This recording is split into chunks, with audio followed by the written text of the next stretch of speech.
The Supreme Court won't consider a death penalty appeal, where that case now stands. Donald Trump defends his fundraising. He says the money is helping veterans. Zoo controversy. A gorilla's death sparks a national debate over the value of human life. And friars on foot. How they're leading a new pilgrimage in the U.S. Those stories and more on EWTN News Nightly for the Feast of the Visitation, Tuesday, May 31st, 2016.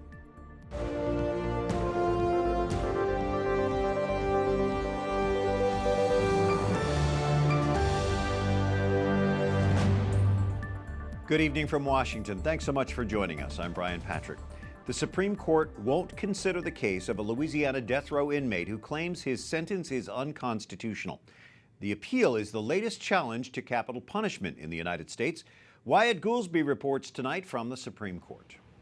Brian, this case, Tucker versus Louisiana, will not go before the High Court, but two of the Supreme Court justices say it should. They say the death penalty itself should be reevaluated. Justice Stephen Breyer is urging the High Court to decide whether the death penalty should be banned as cruel and unusual punishment. After the court decided not to take up the appeal of Lamondre Tucker, Breyer wrote a dissent, noting that Tucker was sentenced to death in Caddo Parish. He says that parish imposes half of the death sentences in Louisiana, even though it has only 5% of the state's population and just 5% of its homicides. Breyer says one could reasonably believe that if Tucker had committed the same crime but had been tried and sentenced just across the Red River in, say, Bosser Parish, he would not now be on death row. Breyer's dissent was joined by Justice Ruth Bader Ginsburg. In the past, Breyer has criticized the death penalty in the U.S. as arbitrary, prone to mistakes, and time-consuming. So then the question is, in the contemporary context, how do we make sense of that? Father Dominic Legg, a theology instructor, says among Catholics, capital punishment is also a topic that sparks debate. Legg says the church has two criteria: protection of public safety and if it is a necessary remedy for a wrongdoing. Legg says over the centuries, the church has allowed the death penalty in certain circumstances. John Paul II's solution is to say we should have a consistent ethic of life, we should recognize the great dignity of every human person, and we should only use the death penalty in cases where it is warranted by means of an extraordinary case, and it should not be the general rule. Opponents of the death penalty were encouraged by Breyer's words today, but it takes at least 4 justices to agree to take up a case, and only Breyer and Ginsburg had agreed in theory to take up Tucker's. Brian? Very interesting debate. Thank you. Wyatt Goolsby at the Supreme Court. There's a positive development to report for EWTN's legal challenge to the government's contraceptive mandate. The 11th Circuit Court of Appeals in Atlanta today issued an order vacating the previous decision of that same court. A 3-judge panel had earlier ruled against EWTN. Today's order gives EWTN until late June to file new briefs in this case. Our CEO, Michael Warsaw, says the network's legal team is assessing EWTN's options. Here's some other stories our EWTN News Nightly team is covering in today's world. Republican presidential candidate Donald Trump says millions of dollars he helped raise is going to veterans' causes. We have given to groups that are unbelievable groups, and honestly, I wish you could hear the phone calls and see the letters. They are so happy, and I'm happy to do it. I didn't want the credit for it, but it was very unfair that the press treated us so badly. Today's announcement follows media pressure on Trump to account for the money raised with his telethon-style January fundraiser. He says that event raised $5.6 million, and it's all been sent to various veterans groups. Libertarians nominate a socially liberal presidential candidate. Former New Mexico Governor Gary Johnson supports abortion and the redefinition of marriage. As a self-proclaimed fiscal conservative, Johnson calls his position the best of both worlds. The notion of being fiscally conservative and socially liberal, the notion that smaller government is something that really is desirable, that government taxes too much, and then on the civil liberties side, look, always come down on the side of people being able to make their own choices in their own lives, as long as those choices don't adversely affect others. Johnson was also the Libertarian presidential nominee in 2012. He's picked former Massachusetts Governor Bill Weld as his 2016 running mate. Supreme Court nominee Merrick Garland revisits the high school where he graduated as valedictorian 46 years ago. Garland delivering the commencement speech at Niles West High School near Chicago over the weekend. He talked about life's unexpected twists and turns and urged candidates to consider entering public service. President Obama nominated Garland in March to fill the late Justice Antonin Scalia's seat on the Supreme Court. Republicans in Congress say they will not hold hearings or a confirmation vote until a new president takes office. President Obama urges people to have an evacuation plan in preparation for hurricane season. He says while the government leads disaster response, people need to have their own readiness kits. It only takes one storm, he says, to cause widespread destruction. What we're always worried about are the things we don't know, things we can't anticipate, things that we haven't seen before. Tomorrow is the official start of the hurricane season. How was a 4-year-old boy able to enter a gorilla's habitat at Cincinnati Zoo? Police continue to investigate after the endangered animal was killed to protect the boy. The weekend incident leads to a national debate over the value of human life. Jason Calvi joins us with that story tonight. Brian, the boy's family says he's doing fine right now at home. While earlier police said no charges would be filed, they said today they're still investigating. The U.S. Department of Agriculture will also look into this case. A makeshift shrine for the 450-pound gorilla named Harambee. Images show the 17-year-old gorilla dragging the 4-year-old boy Saturday. His head was banging on concrete. This was not a gentle thing. The child was at risk. We're very fortunate that he's okay. Cincinnati Zoo workers made the decision to kill the gorilla, but some are asking why tranquilizer darts weren't used.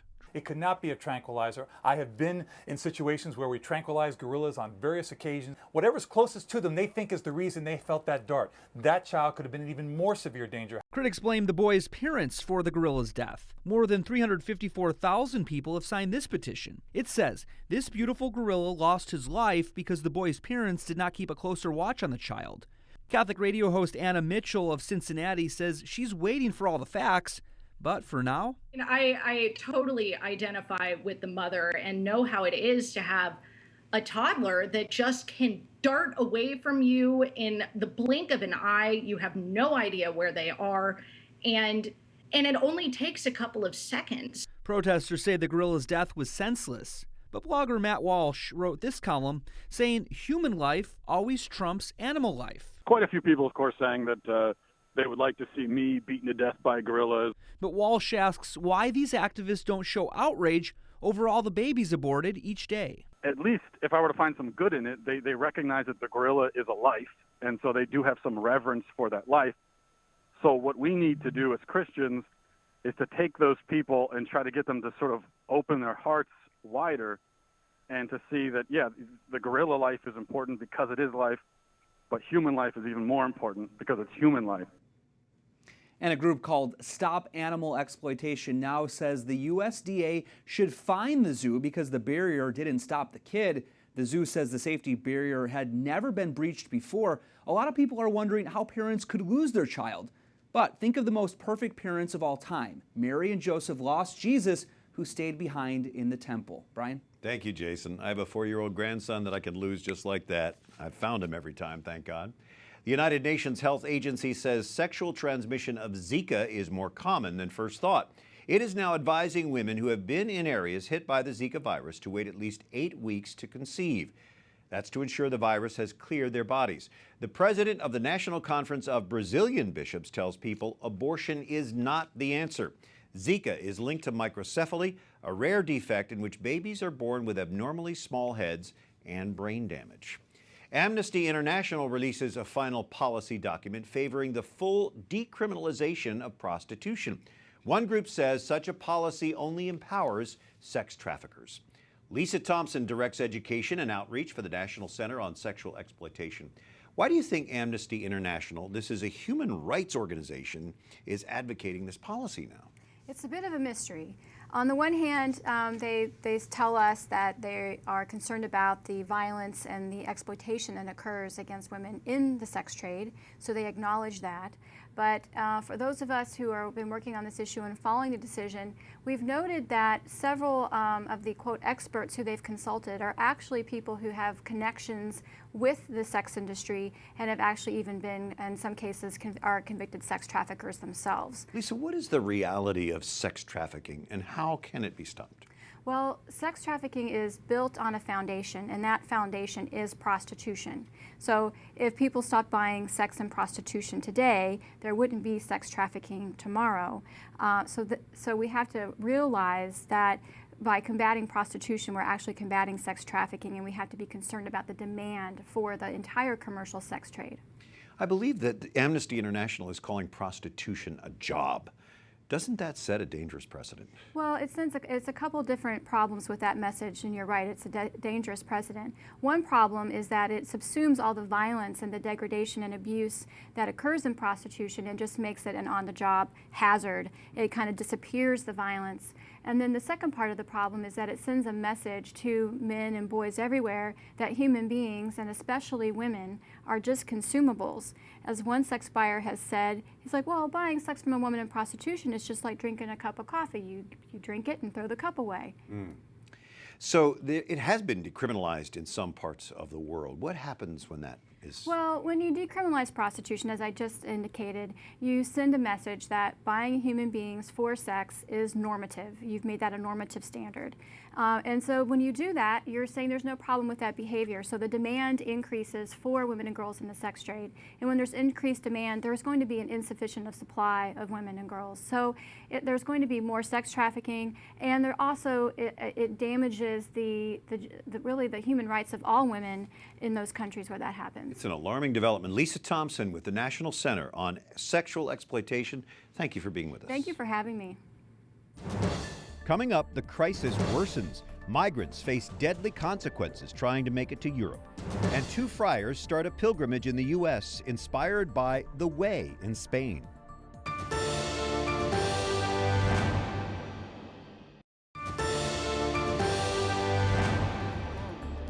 Pope Francis reminds us to serve others with joy. In his homily at this morning's Santa Marta Mass, where the Pope lives, he says we should have a positive attitude as Christians and points to our Blessed Mother's example on this feast of the Visitation.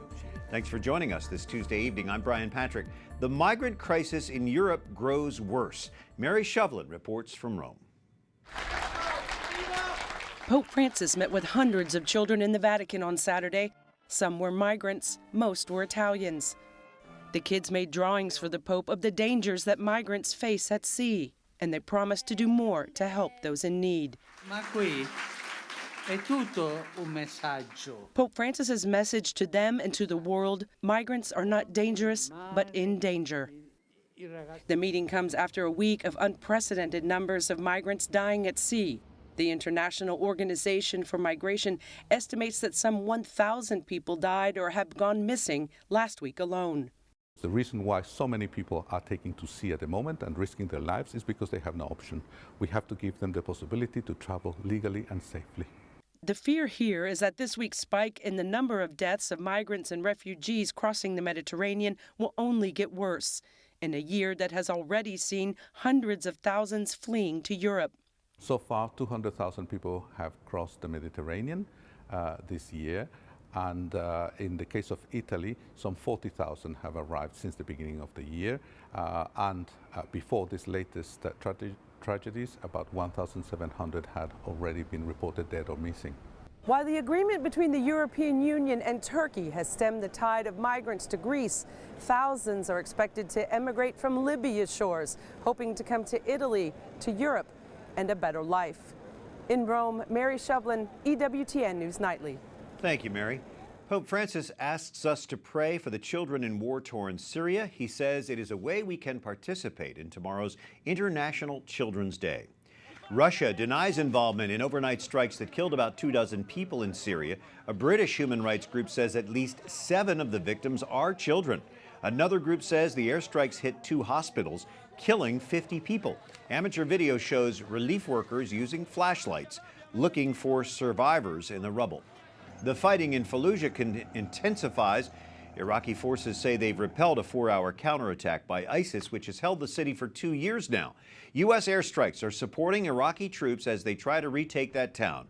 The fighting is especially dangerous for civilians. ISIS has reportedly threatened to kill them if they try to leave Fallujah. Only a few thousand of the 50,000 people living in the city have been able to escape. South Korea is reporting another failed North Korean missile launch. South Korea says the recent failure involved a mid-range rocket. It's the type that could threaten U.S. military bases in Asia and the Pacific. The U.S. Defense Department condemns the launch. It calls it a violation of UN Security Council resolutions prohibiting North Korea from using ballistic missile technology. Well, many Catholics are familiar with the popular Camino de Santiago walking pilgrimage in Spain. 2 Dominican priests believe the U.S. needs a Camino of its own. This weekend, Father Francis Orozco and Thomas Shafkin set off on a nearly 500-mile pilgrimage. They're walking from New Orleans to Memphis. They hope to celebrate Mass, evangelize, and promote vocations along the way. Before they left, our Catherine Szeltner asked them where their idea comes from. We were talking about that the other day while we were walking. We're trying to figure out exactly how this started, and we're not exactly sure.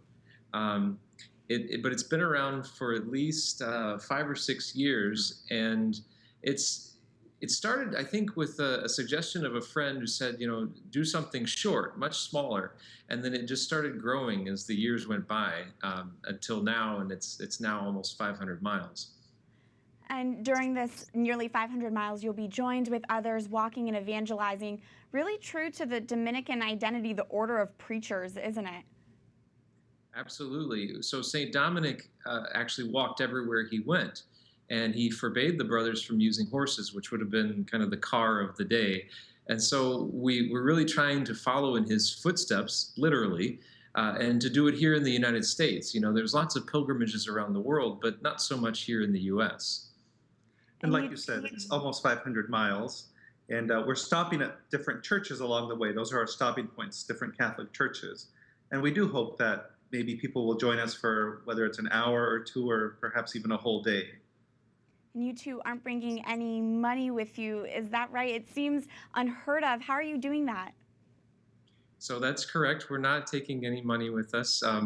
But, that's not really a huge concern of ours because a lot of people have already been quite generous with us. So we're expecting that for the most part we'll be okay. The Lord is good. He provides. And obviously that's also part of our vows of poverty as mendicant friars. We are meant to beg. That's the way that St. Dominic intended the order to survive. And so we're going to trust on St. Dominic's prayers and our Lord and his mercy.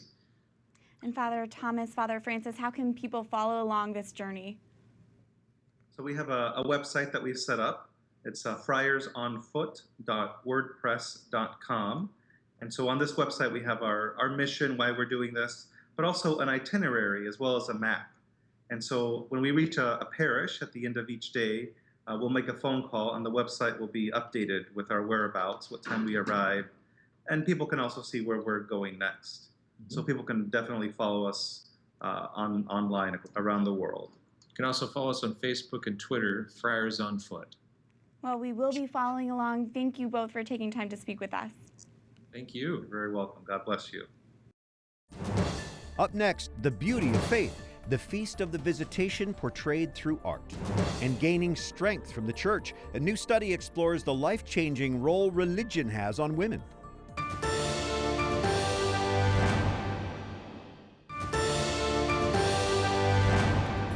My soul proclaims the greatness of the Lord. My spirit rejoices in God, my Savior. From Mary's Magnificat, on today's Feast of the Visitation, we celebrate Mary, pregnant with Jesus, visiting her cousin Elizabeth, carrying St. John the Baptist in her womb.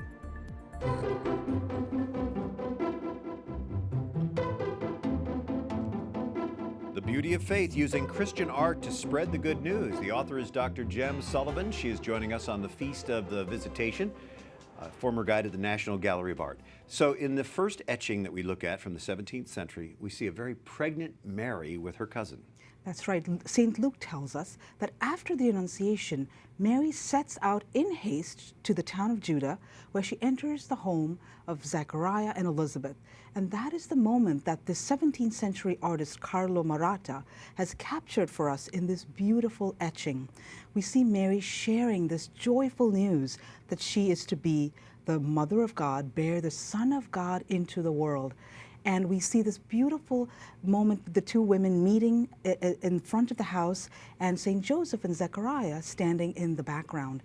We can almost feel the deep joy that these two women must have felt as they give praise to God for His goodness, His mercy, His love in their lives. And I love the dialogue in this meeting. We get our Hail Mary from that, the beautiful Magnificat of Mary. In our second piece of art, there's really some geometric composition that you could explain.